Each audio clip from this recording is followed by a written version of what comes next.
नमस्कार, good morning. मैं अक्षय दास, football coach, और मेरे दोस्त मिस्टर सुब्रत दासगुप्ता जो कि गोलकीपर कोच है टाटा फुटबॉल एकेडमी के। हम इस डिजिटल समर कोचिंग कैंप में आप लोग सभी का स्वागत करते हैं। अब इस वीडियो को आखिरी तक आप देखें और आखिरी में आपको एक सवाल पूछा जाएगा। इस सवाल का सही जवाब देने वाले को आपको इनाम दिया जाएगा।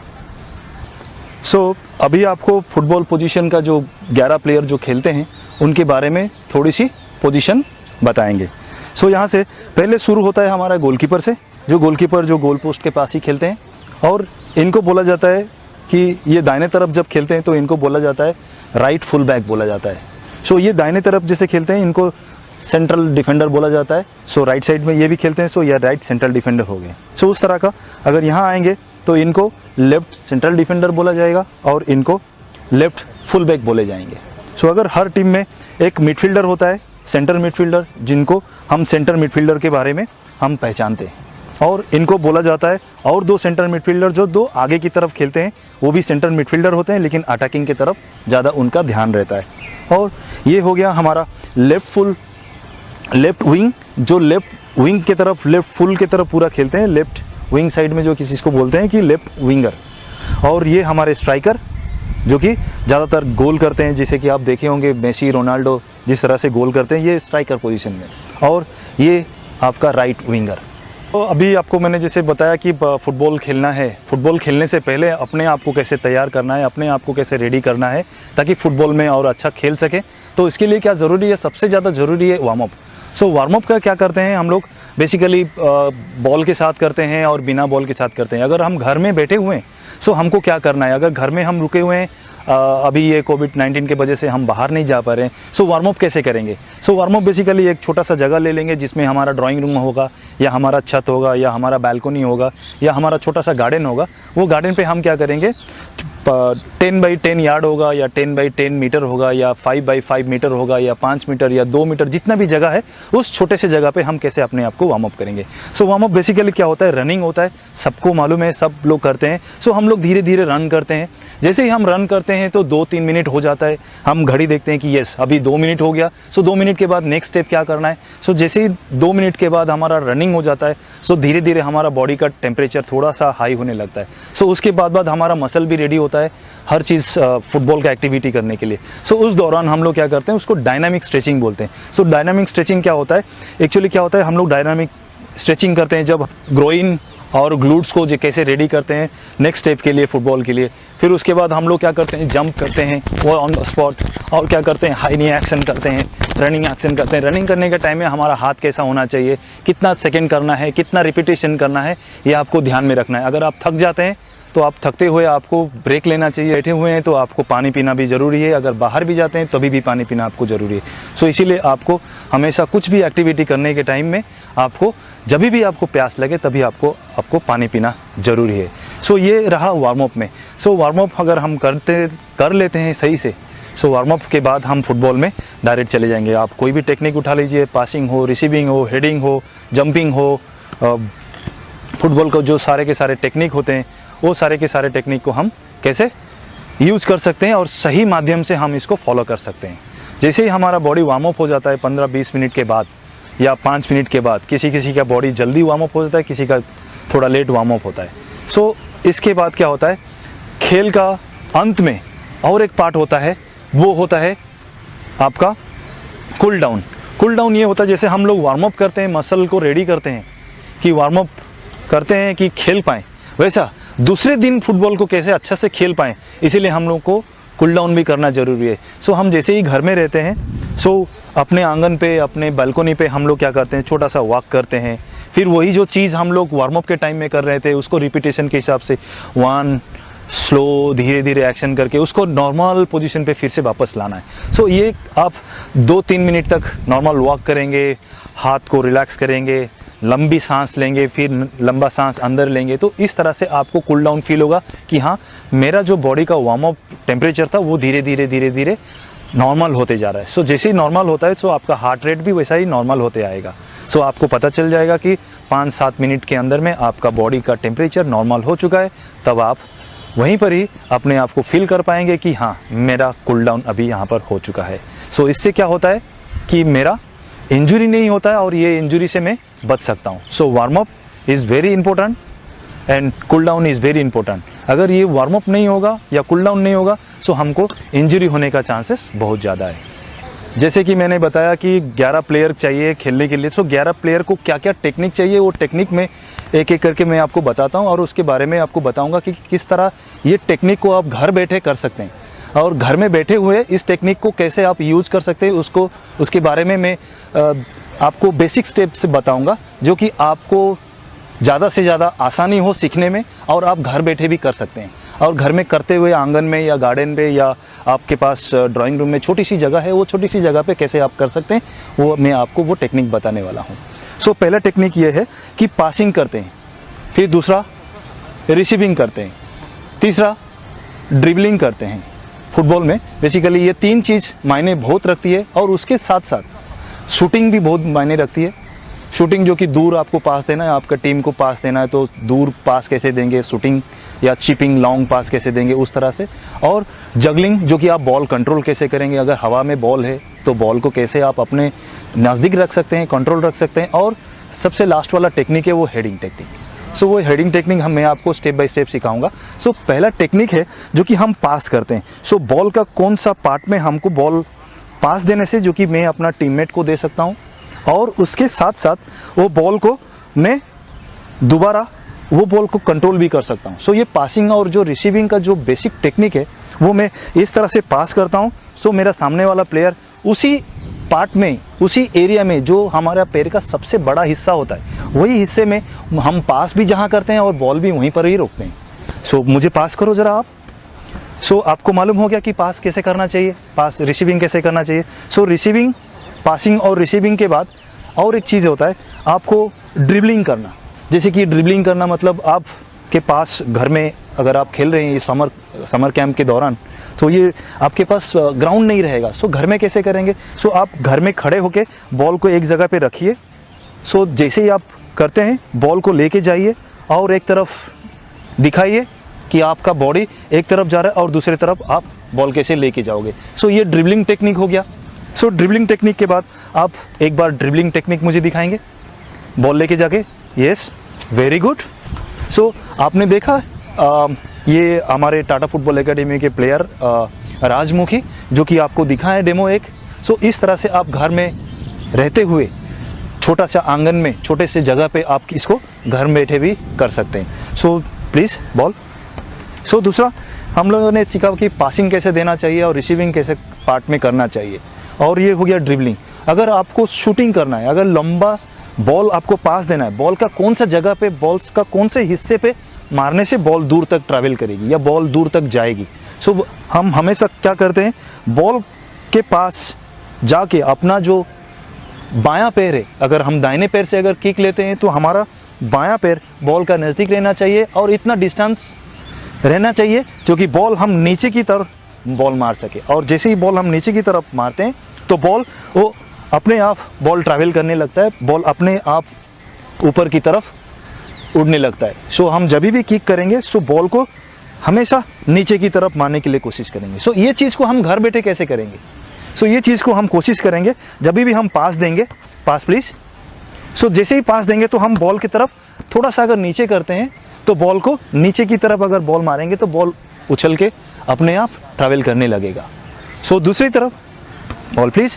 सो ये आपका पासिंग हो गया, रिसीविंग हो गया और ड्रिबलिंग भी हो गया और ये शूटिंग हो गया। और एक है जो कि सबसे ज़्यादा इम्पोर्टेंट रहता है कि अगर बॉल हवा में अगर बॉल आता है तो बॉल को किस तरह से हमको बॉल को कंट्रोल करना है। सो उसको बोलते हैं, आप बोलेंगे तो कि बॉल जगलिंग कैसे करना है, घर बैठे बैठे आप कैसे जगलिंग करेंगे। तो ये बॉल को आपको क्या करना है, हाथ पे लेना है। अगर आपको कंट्रोलिंग करना है, जगलिंग करना है, बॉल को हवा में कंट्रोलिंग करना है, सो आपको पहले क्या करना पड़ेगा, एक और कैच करना पड़ेगा। सो दूसरा बाएं पैर में भी मारना है और कैच करना है। सो ऐसे करते 1 2 तो आपको समझ में आ जाएगा कि बॉल का कौन से हिस्से में बॉल मारा जाता है।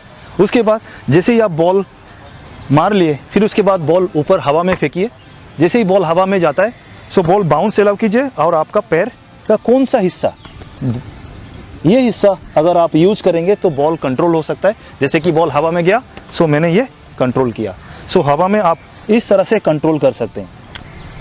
और जगलिंग अगर आपको करना है, पहला step 1 control, 2 control, 3 control, 4 control. So इस तरह से आप पहले अपने आप को सुरक्षित कर लीजिए कि मैं कैसा कंट्रोलिंग करता हूं बॉल से। फिर उसके बाद बॉल आप क्या कीजिए, दोनों पैर से एक राइट एक लेफ्ट आपको करना है। राइट कीजिए, 1 2, हाथ पे पकड़िए, यस। फिर से दोबारा और एक बार, 1 2 3, ओके। फिर से दोबारा और एक बार, 1 2 3 4, वेरी गुड, स्टॉप। सो इस तरह से आप क्या करते हैं, 1 2 3 4, जैसे जैसे आप बढ़ते जाएंगे एक ही जगह पे आप घर में खड़े होके भी कर सकते हैं, कहीं छोटा सा जगह है आपको वहाँ पर भी जाके कर सकते हैं। जैसे कि मैं बॉल यहाँ पर जॉगलिंग किया, मैं अडॉप्ट कर लिया, फिर इस तरफ चला गया और मैं इस तरफ से भी जॉगलिंग करते करते 1 2 करके फिर वापस इस तरफ भी आ सकता हूँ। सो आप छोटे से जगह पे घर में भी ये कर सकते हैं। दूसरा, उसमें कंट्रोलिंग के लिए आपका थाई रिसीविंग या थाई कंट्रोलिंग का भी ज़रूरत पड़ेगा। सो थाई कंट्रोलिंग के लिए क्या करना पड़ेगा आपको, सेम टेक्निक के हिसाब से। सो बॉल को ऐसे मारना है और आपके थाई की तरफ बॉल आना चाहिए। सो आप अगर बॉल किक करते हैं सो आपका थाई की तरफ बॉल आएगा और आप कैच कर लीजिए। आप एक बार मुझे दिखाएंगे, 1 2 एंड हाथ में, वेरी गुड। सो आपको और एक बार लेफ्ट में कीजिए सही चीज़, फिर से, वेरी गुड। सो इस तरह से आप एक राइट एक लेफ्ट, एक राइट थाई एक लेफ्ट थाई आप कर सकते हैं। सो दूसरा, आप इसमें क्या करते हैं, सेम चीज़, अगर आपको हेडिंग टेक्निक आपको यूज़ करना है तो हेडिंग टेक्निक कैसे यूज़ करेंगे, पहले हेडिंग क्या होता है, हेडिंग में क्या हम एडवांटेज ले सकते हैं। तो कि हेडिंग एक ऐसा चीज़ है, ऐसा पार्ट है जो कि अगर हवा में अगर बॉल आती है, जैसे कि बॉल इस तरफ से बॉल आता है, सो मुझे गोल में ये बॉल को परिणित करना है, मुझे गोल में ये बॉल को स्कोर करना है, मुझे गोल करना है। तो अगर हवा में बॉल आता है तो वो बॉल को मुझे हेड से ही गोल करना पड़ेगा। सो वहाँ पर हेडिंग टेक्निक हमको कैसे मास्टरी करना पड़ेगा। सो हमको पहले क्या करना पड़ेगा, सिंपल स्टेप, ओके। पहले हवा में मैं फेंकूंगा और फिर कैच करूंगा, हवा में फेंकूंगा फिर कैच करूंगा। 1 2 बार आप कीजिए, 1, वेरी गुड, वेरी गुड। सो ये आप देखें कि हेडिंग टेक्निक ये कंट्रोलिंग धीरे धीरे आ रहा है। अभी क्या करना है, यही चीज़ को आप 2 बार करना है आपको, ओके। 2 बार करनी है और हाथ पे पकड़नी है, हाथ पे पकड़ो, यस। फिर से 1 2 3 4, वेरी गुड। अभी क्या करना है, अभी आपको पता चल गया कि हेडिंग टेक्निक कहाँ से होता है, हेडिंग करने के लिए कौन सी जगह चाहिए हमको टेक्निक, ये जो हमारे 4 हेड है। सो ये 4 हेड में अगर बॉल कनेक्ट होता है तो सही हेडिंग टेक्निक का हम इस्तेमाल करते हैं। सो दोबारा फिर से दिखाइए आप, 1 2 3 4, वेरी गुड। फिर से दोबारा 1 2 3 4, ओके। अगर आपको तकलीफ होती है तो अगर हवा में फेंक के अगर आप करने के लिए, अगर आप मास्टर करना चाहते हैं अपने आप को, सो बॉल आप क्या करना है, आपको बाउंस करना है और 1 2 फिर आपको कैच करनी है। एक बार दिखाइए मुझे, 1 2 3 4। पहले देखा आपने, पहले वीडियो में क्या देखा था कि इन्होंने हाथ से फेंके हुए बॉल को कितना आसानी से कंट्रोल कर सकते थे, लेकिन अभी जैसे ही बॉल बाउंस किया थोड़ी सी डिफ़िकल्टी आ गई है, थोड़ी सी उनको प्रॉब्लम हो रही थी। सो ये प्रॉब्लम को आप बेसिक करने के लिए, ठीक करने के लिए, स्ट्रॉन्ग करने के लिए आप इस तरह से आप यूज़ कर सकते हैं। सो आपको मैंने जो टेक्निक वगैरह आपको बताया, पासिंग कैसे किया जाता है, पैर का सबसे बड़ा हिस्सा वो जगह पे आप घर का वॉल ले लीजिए या आपका आंगन में कोई बेंच ले लीजिए, कोई टेबल है तो अगर टेबल स्टूल ले लीजिए, वहाँ पर क्या कीजिए, आप बॉल रखिए और वो स्टूल में आप पास, जैसे आप इधर आ जाइए, ये समझिए आपके सामने एक बेंच है। सो आप बेंच में पास दे रहे हैं, मैं आपको पास दूंगा, आप मुझे पास वैसे ही देना। सो इस तरह से आप वॉल में, आप सोचिए कि आपका सामने जो प्लेयर, मतलब मेरे सामने जो प्लेयर है वो वॉल की तरह काम कर रहे हैं। सो मैं क्या करता हूँ, एक बार राइट एक बार लेफ्ट, एक बार राइट एक बार लेफ्ट। सो इस तरह से मैं क्या कर सकता हूँ, सो अपना पासिंग टेक्निक को मैं बढ़ा सकता हूँ और उस तरह से मैं सेम वॉल के पास रिसीविंग के लिए पास पास पास सो मैं कंट्रोल कर सकता हूँ, पास कर सकता हूँ, कंट्रोल कर सकता हूँ, पास कर सकता हूँ। सो ये जो कंट्रोल कर रहा हूँ इसको रिसीव टेक्निक कहते हैं फुटबॉल में। सो ये दोनों चीज़ को आप गौर से कीजिएगा और गौर से देखिएगा और करते हुए इसको एक्सपीरियंस लीजिएगा। और इसके साथ साथ कोशिश कीजिएगा कि आपका ध्यान हमेशा बॉल के ऊपर ही रहे, आपकी आंख हमेशा बॉल की तरफ रहे और सही टेक्निक का आप फॉलो करते हुए आपको ये सारा का सारा चीज़ फॉलो करना है। इनका नाम सुदर्शन महतो है, ये झारखंड से है, टाटा फुटबॉल एकेडमी का कैडेट्स है। सुदर्शन महतो आपको डेमोन्स्ट्रेशन करेंगे गोलकीपिंग टेक्निक। फर्स्ट, गोलकीपर का सेट पोजीशन। आपका पैर ज़्यादा खुला नहीं होना चाहिए, ज़्यादा क्लोज भी नहीं होना चाहिए। आपका बॉडी बैलेंस अच्छा होना चाहिए। आपका नी लिटिल बिट फ्लेक्स होना चाहिए।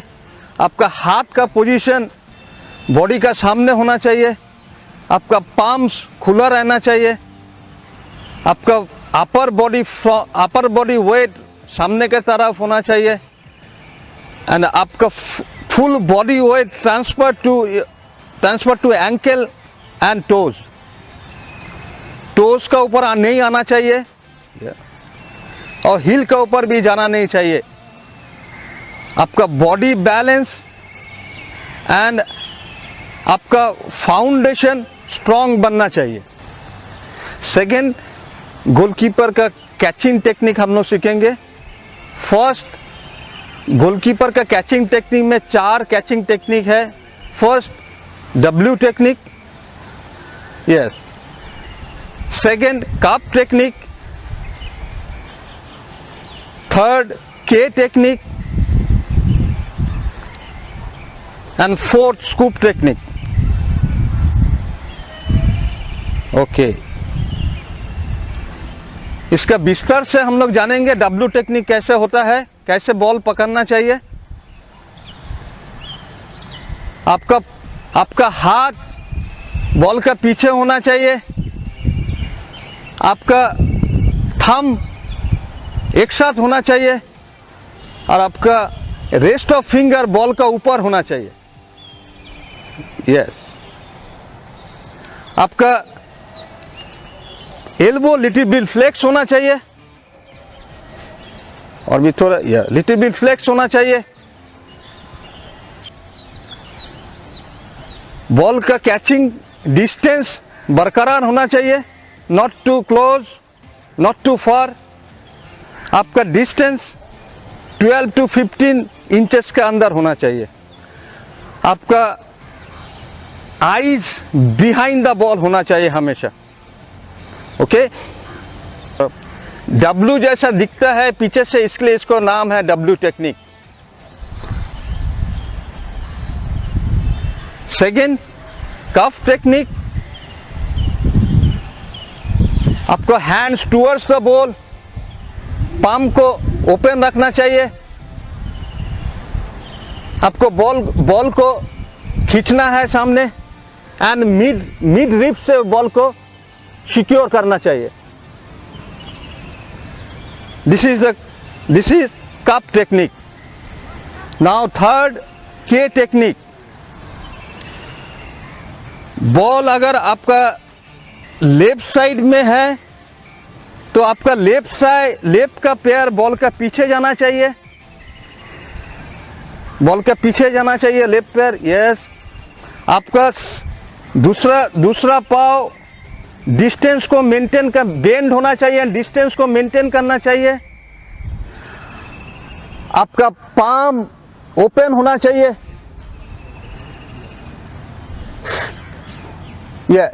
नाउ आपका पाम टुवर्ड्स द बॉल होना चाहिए and you secure the ball into the chest.